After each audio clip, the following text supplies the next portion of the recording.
Hey guys, what's up? Welcome to Manika IAS. Welcome to the series for previous year question papers. पिछले session में हमने देखा है that हमने geography start किया था and we have done two sessions 2021 and 2022. This year we are going to do for 2023 UPSC prelims for geography specifically. और अगर आपने पूरा सीरीज नहीं देखा है तो we have done history also, we have done polity and along with that we are doing science and tech. ठीक है, तो अगर आप जाके एक बार देखोगे तो you will get an idea that in UPSC examination you need not know everything, but with the bare minimum knowledge that you have, अगर आप क्वेश्चंस को देख के अपने एप्लीकेशंस को इंप्रूव करोगे, you will be able to solve a lot of questions and eventually you can cut off clear कर सकते हो आप. ठीक है, so let's start with this session. The only thing that I'll tell you for geography again that I've been telling in the previous videos as well, that do the 11th and 12th class NCERTs अच्छे से, along with that do the mapping. कोई भी map ले लो, अगर आपको map Atlas समझ में नहीं आ रहा है, you can take our book of places in news.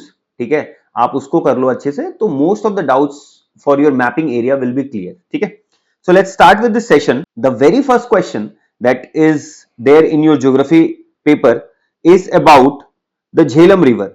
Jhelum river passes through Wular lake. हमने झेलम रिवर से एक रिलेटेड पुराने अगर आपने वीडियोस देखे होंगे तो एक तुलबुल प्रोजेक्ट है that's there in Wular lake. ठीक है, तो ये स्टेटमेंट करेक्ट है. Krishna river directly feeds the Kolleru lake. Krishna river doesn't feed directly the Kolleru lake. ठीक है, तो ये स्टेटमेंट गलत है. It actually passes nearby. अगर यहां पे लेट्स से कोलेरू लेक है तो ये कृष्णा रिवर यहां से फ्लो कर रही है, so there is some difference between them. ठीक है, meandering of Gandak river formed Kanwar lake. अब ये कन्वर लेक जो है ये बिहार में है. There is a place called Begusarai, it's a district actually in Bihar, तो वहां से ये फ्लो कर रही है. ठीक है, so this is also not the exact meandering location actually वहां पे हो रही है.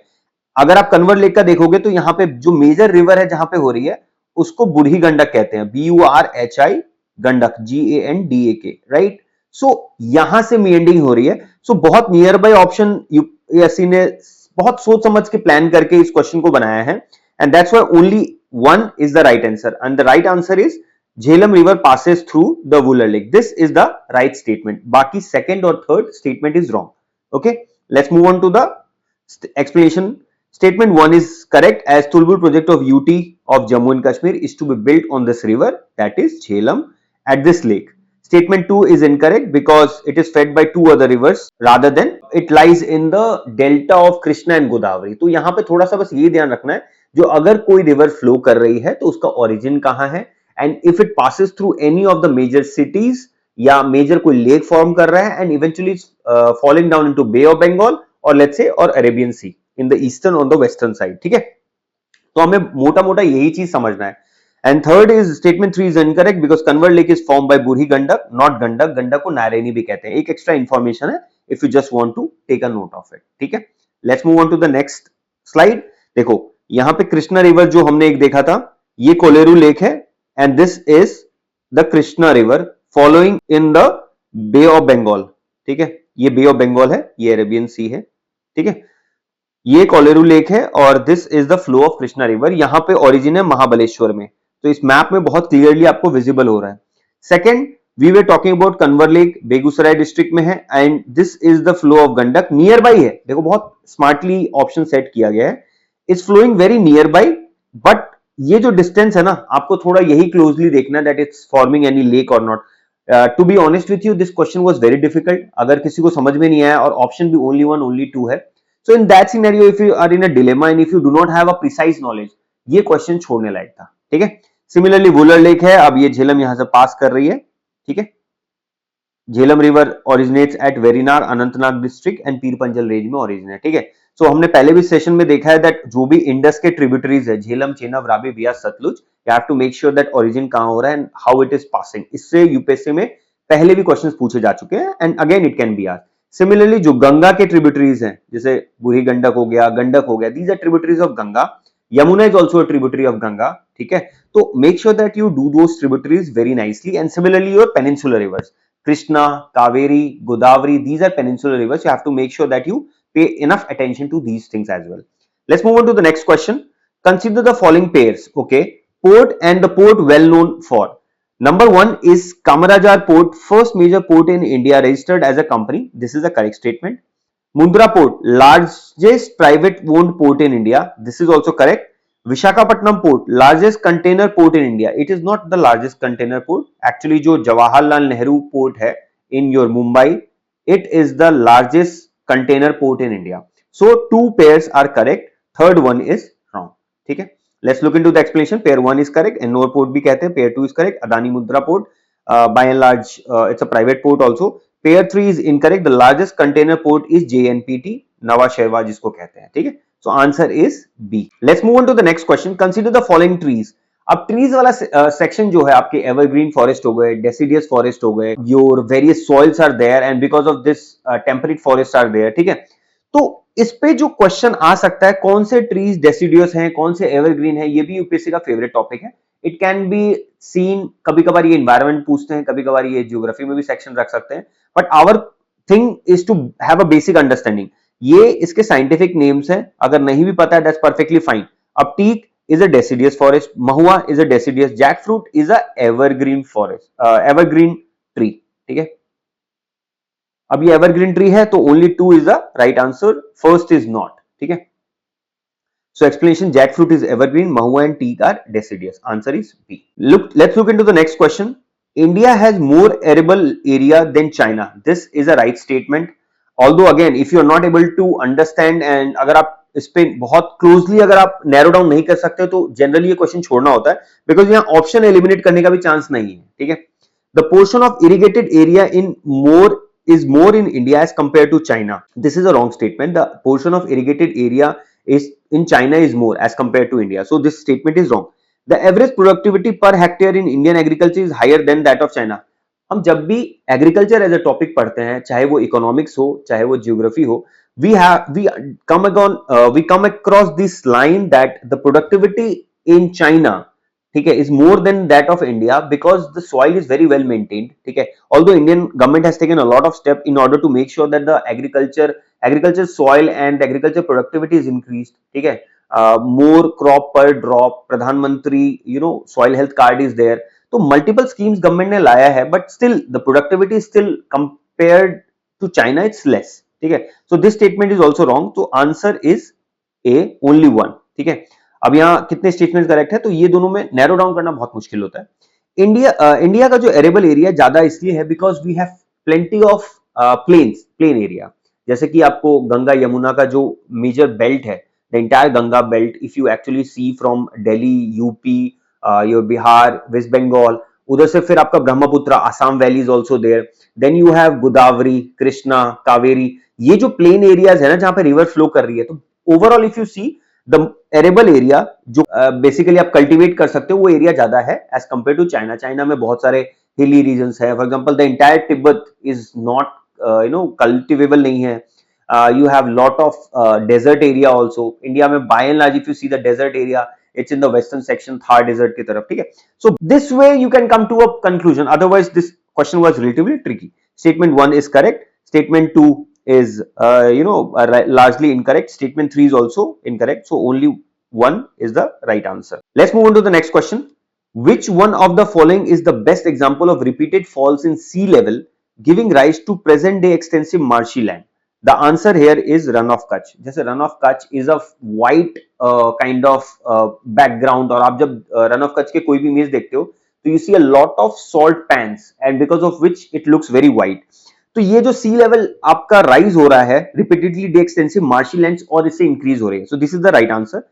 इन the comment section you tell me Bhitarkanika mangroves is in which state. This is also very prominent question and related to this questions can be asked in your prelims examination. So mangroves कहाँ है, coral reserves कौन से हैं, these are very famous areas. So the run of Kutch is a geological depression that was once a part of Arabian Sea. Repeated uplift and sea level regression formed this vast salt marshes. ठीक है? There's one more thing, if you can let me know in the comment section, do you know where is Bunny grasslands also? ठीक है? Very important question, and UPSC and most of the mock tests also ask this question. So make sure that you know about Bunny grasslands also. So in the comment section you tell me two things. Bhitarkanika mangroves कहाँ है and Bunny grasslands are found in which place in India. ठीक है? Let's move on to the next question. Ilmenite and rutile, abundantly available in certain coastal tracts of India, are rich sources of which one of the following? अब देखो, this question number 6. ilmenite and rutile abundantly available in certain coastal tracts of India are rich sources of which one of the following? अब ये ores है basically, ठीक है, aluminium, copper, iron, titanium. आपको पता है the ores of aluminium is bauxite, ठीक है, copper cuprite, iron haematite and magnetite also, ठीक है, but for titanium we generally do not study. ये तीनों आप पढ़ते हो, तो maybe if you do not know, if you are able to eliminate three options, जैसे एल्यूमिनियम से रिलेटेड नहीं है, कॉपर से रिलेटेड नहीं है, आयरन से नहीं है, then it must be titanium. Because straightforward question अगर आप एक्सपेक्ट करोगे in your UPSC prelims examination, आपको मैक्सिमम 30 to 40 क्वेश्चंस आप नैरो डाउन कर पाओगे, but the selection will be ensured if you do around 70-75 question, क्योंकि कुछ question जो आप 30-35 करोगे उसमें भी रॉन्ग होंगे। So eventually you will be able to clear the cut off by going for these questions. ये question if you ask me with some logic can be done, so this is not that difficult question. Ilmenite and rutile are primary mineral ores of titanium, ठीक है, aluminium का bauxite है, copper का cuprite है जो हम mineral चैल्कोपाइराइट भी बोलते हैं, आयरन का haematite and magnetite. So answer is D. This is how you can come to a conclusion. Let's move on to the next question. About 3/4 of the world's cobalt, a metal required for the manufacture of batteries of electric motor vehicles. अब ये इसके बारे में क्यों पूछा है? Most of the students get confused. Like, how is this question very important? Because government of India is promoting e-vehicles. ठीक है? Because of the Iran crisis, जो अभी आपकी गल्फ में चल रहा है वॉर, वेस्ट एशिया में जो वॉर चल रही है, उसके कारण आपको पता लग रहा है जैसे कि क्रूड ऑयल है, गैस है, the import is being impacted. ठीक है, तो India in a way is energy dependent on West Asia, और लेट्स से इट्स नॉट आत्मनिर्भर। So how can India do this thing? अगर आप ई व्हीकल्स प्रमोट करोगे तो हमारे पास कोल थर्मल पावर प्लांट्स तो हैं, so we can have that energy. अभी इंडक्शन का प्रमोट किया गया है, गवर्नमेंट कह रही है इंडक्शन को हम प्रमोट कर सकते हैं, बिकॉज इंडक्शन जो है इलेक्ट्रिसिटी से चल सकता है, ठीक है। We can use induction cookers also, induction आप गैस को भी रिप्लेस करने के लिए यूज कर सकते हो। So that's why the government is promoting more of things which can run on electricity, and e-vehicles is one of it. ठीक है? So Argentina is not there, Botswana is not there, Kazakhstan is not there, Democratic Republic of Congo अब एक option है, ठीक है, which is very big as compared to the other three. So this big suspicious thing in the question paper. ठीक है, तो थोड़ा सा दिमाग लगा सकते हो, why Democratic Republic of Congo? इतना बड़ा ऑप्शन क्यों? यहाँ पे और कोई जापान दे देता, ठीक है, ये इतना बड़ा ऑप्शन क्यों दिया है? So this is a common sensical थोड़ा, when you are not able to reach beyond 50 question, these are the tricks that you have to apply, और ये अप्लाई सारे क्वेश्चंस में नहीं होगा, कुछ क्वेश्चंस में ही होगा।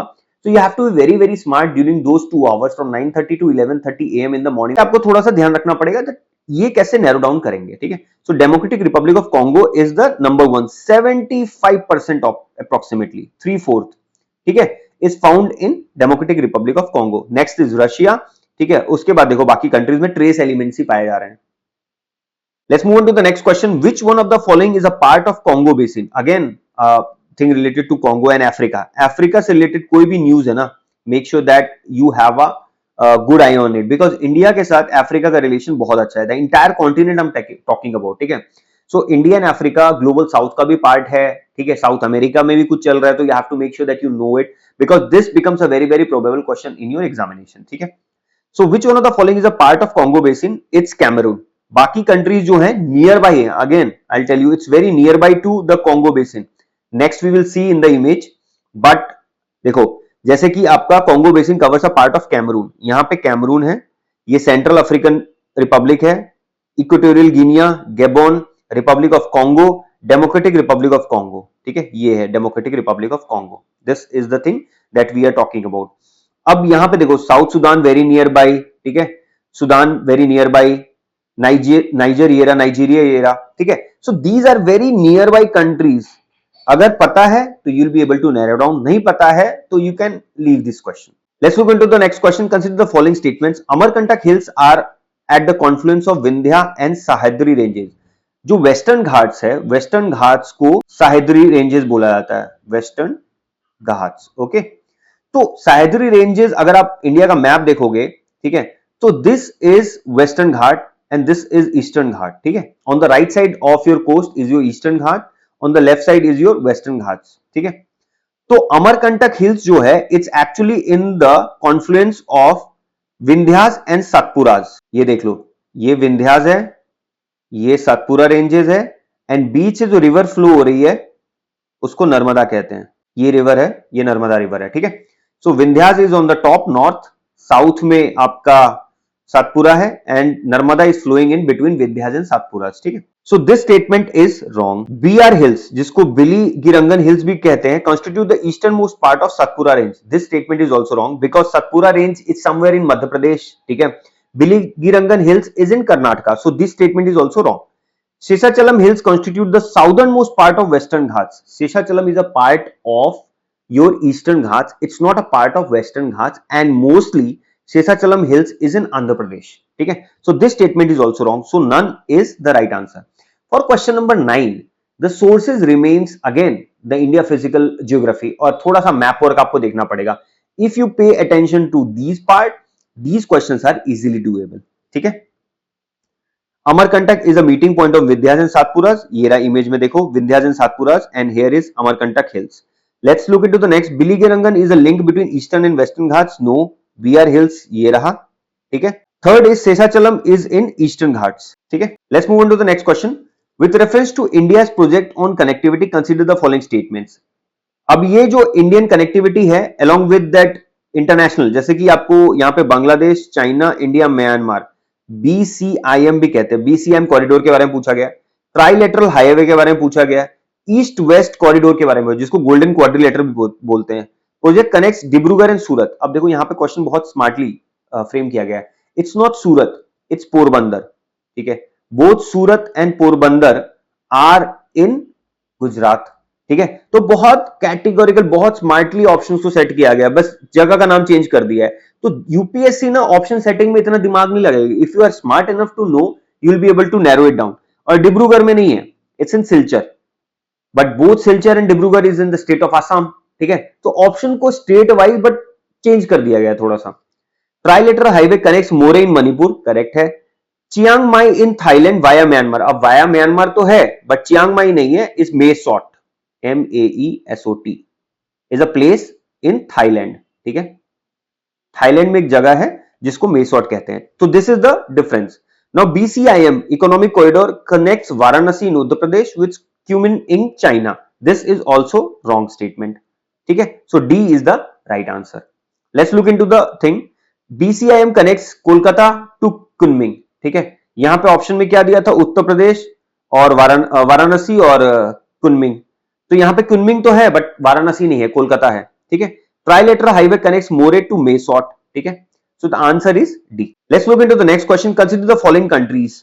How many of the above mentioned countries have a land boundary with Ukraine? अब Ukraine was there in news because of the crisis and the war that is going between Russia and Ukraine, ठीक है. And that's why this question has been asked. अब Latvia is way above. Latvia को, Lithuania को आप आराम से वो कर सकते हो, एलिमिनेट कर सकते हो. Czech Republic is also not there. Now you have Bulgaria, Romania and Hungary. Out of these three, 2 is the only thing. अब आप मैप देखो. Hungary and Romania share a border. Others like Bulgaria, Czech Republic, Latvia and Lithuania do not have a border with Ukraine. Now this is Russia. ये Russia है. This is Ukraine and this is your Crimea Peninsula, Crimea, जिसको सबसे पहले Russia ने take over किया था. Now Ukraine shares a border here with Moldova. Number 2 is Romania. Number 3 is Hungary. Number 4 is Slovakia. Number 4 is Poland. Number 5 is Belarus. देखो Estonia, Latvia, Lithuania यहाँ पे है, चेक रिपब्लिक यहाँ, it doesn't share a border with Ukraine. So when you are doing with map work ना, थोड़ा nitty gritty आपको देखना पड़ेगा that how it's being placed. अब यहाँ पे ब्लैक सी है, दिस इज ब्लैक सी, तो थोड़ा सा बेसिक अंडरस्टैंडिंग मैप का होना चाहिए आपको. Similarly this year Iran is in news. So Iran के जो लैंड बाउंड्री है वो किनके साथ है? So number 1 is Afghanistan, number 2 Pakistan, number 3 Iraq, number 4 Turkey, number 5 Armenia, number 6 Azerbaijan, number 7 Turkmenistan. So there are 7 countries, right? So अगर 7 है तो आप 2 बार अगर इसको प्रैक्टिस करोगे, try to memorize, try to make sure that you visualize this thing in your mind and you can eventually come up with your understanding over a period of time. Let's look into the next question. With reference to Earth's atmosphere, which one of the following statements is correct? Here the correct answer is infrared waves are largely absorbed by water vapor that is concentrated in the lower atmosphere. ठीक है, lower atmosphere को क्या बोलते हैं हम? Stratosphere या फिर troposphere. ये आप मेरे को कमेंट सेक्शन में बताओ. Pause this video but I will tell you the right answer. It's troposphere. T से टेरेस्टेरियल. ठीक है, टेरेस्टेरियल मतलब अर्थ. ठीक है, so the right answer is troposphere. Answer is C. Water vapour is a strong absorber of long wave infrared radiation, keeping the lower atmosphere warm. Greenhouse gases. Answer is C. Let's look into the next question. The soil in tropical rainforest is rich in nutrients. This statement has been asked in UP. 3 times it has been asked in the last 10 years. So this statement is correct because of the process called as leaching. कोई भी अगर soil में nutrient है तो बहुत जल्दी break down हो जाती है. तो that's why the soil in tropical rain forest are not very rich in nutrients. और जो बच भी जाती है the soil sucks it up and eventually it's transpired into your various plants and trees. ठीक है, तो nutrition in the soil is very deficit. So the statement 1 is wrong. Let's look into the next statement. The high temperature and moisture of tropical rainforest cause the dead organic matter in the soil to decompose quickly. This is the right statement. So statement 2 is correct. Statement 1 is wrong. Answer is D. Tropical rainforests are nutrient poor, leaching and rapid uptake by the plants जो हमने discuss किया है. Statement 1 is false. Statement 2 is true. Rapid decomposition होता है. Let's look into the next question. The temperature contrast between continents and oceans is greater during summer than in winter. This is a wrong statement. वो actually winter में ज्यादा है rather than in summer. The specific heat of water is more than that of land. अब ये एक statement सही statement है. So 1 is wrong and 2 is correct. D is the right answer. Specific heat of water is more than that of land. इसका मतलब क्या है? Because the amount of heat that is required for water to get heated for 1 degree Celsius is much more. Which is taken for land. Land बहुत जल्दी गर्म हो जाएगी, but water takes a lot of time, and that is the correct answer. ठीक है, temperature contrast is generally greater in winter. Land cools much faster than that of ocean. Statement 1 is incorrect. Statement 2 is correct. Answer is D. Let's look into the next question. In a seismograph, P waves are recorded earlier than that of S waves. अब seismograph क्या होता है? ये basically earthquake जो होती है ना, earthquake को measure करता है. P waves are recorded earlier than that of S waves. In P waves, the individual particles vibrate to and fro. To and fro मतलब it contracts and then it expands. It contracts and then it expands. Whereas in S waves, particles vibrate down at right angles to the direction of propagation of wave. ये भी सही है. So the both the statements, both 1 and 2 is correct. ये देखो, ये एक seismograph का image है. This is a P wave, this is a S wave, and these are surface waves. जिसको अराइवल टाइम्स पे यहां हम डिसाइड किए हैं. जब भी अर्थक्वेक आएगा, P waves are the waves which are recorded first on your seismograph, and then S waves come in, and then surface waves. Surface waves को हम L and R waves भी बोलते हैं. L मतलब love waves, R मतलब reelings wave. ठीक है. So both statements are correct descriptions of primary and secondary. And P wave का जो है पहले compression होगा, फिर expansion होगा, फिर compression होगा, फिर expansion होगा. So this is how P wave actually flows. S wave at right angles to the propagation. ठीक है. Let's move on to the next question. With reference to the coal-based thermal power plants in India, consider the following statements. This question is a classic question. Even if you have no idea, you can get questions right. अब आपको पता है India is largely a coal-based with reference to the coal-based thermal power plants in India. आपको पता होना चाहिए that India largely coal-based power plant पे निर्भर है. ठीक है.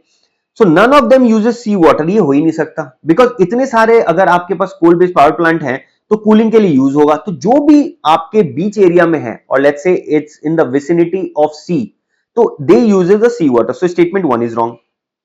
और ये एग्जैजरेटेड स्टेटमेंट है, जैसे कि नन हो गया. कोई तो होगा एक आधा. The possibility of getting it right is 0.01%. अगर 0.01% भी है कोई सी वाटर यूज किया है, दैट मीन्स करेक्ट. तो इसको जो प्रूफ करने का जो एफर्ट है ना, वो बहुत डिफिकल्ट है. None of them is set up in water stress district. India में बहुत सारे डिस्ट्रिक्ट हैं, specifically in your states like MP, Maharashtra, that is water stress. So we can not say this statement is also correct. None of them is privately owned. Lot many power plant, nuclear or let's say coal-based power plant is most of the coal-based power plant in India is privately owned. So this statement is also wrong. So the answer is D, none. Private sector has a large presence. Coastal plants use seawater and many are in water stressed areas. So answer is D. Let's look into the next questions. According to the United Nations World Water Development Report 2022, India extracts more than a quarter of the world's ground withdrawal each year. ठीक है. अगर let's say we have no idea, we put a question mark on this.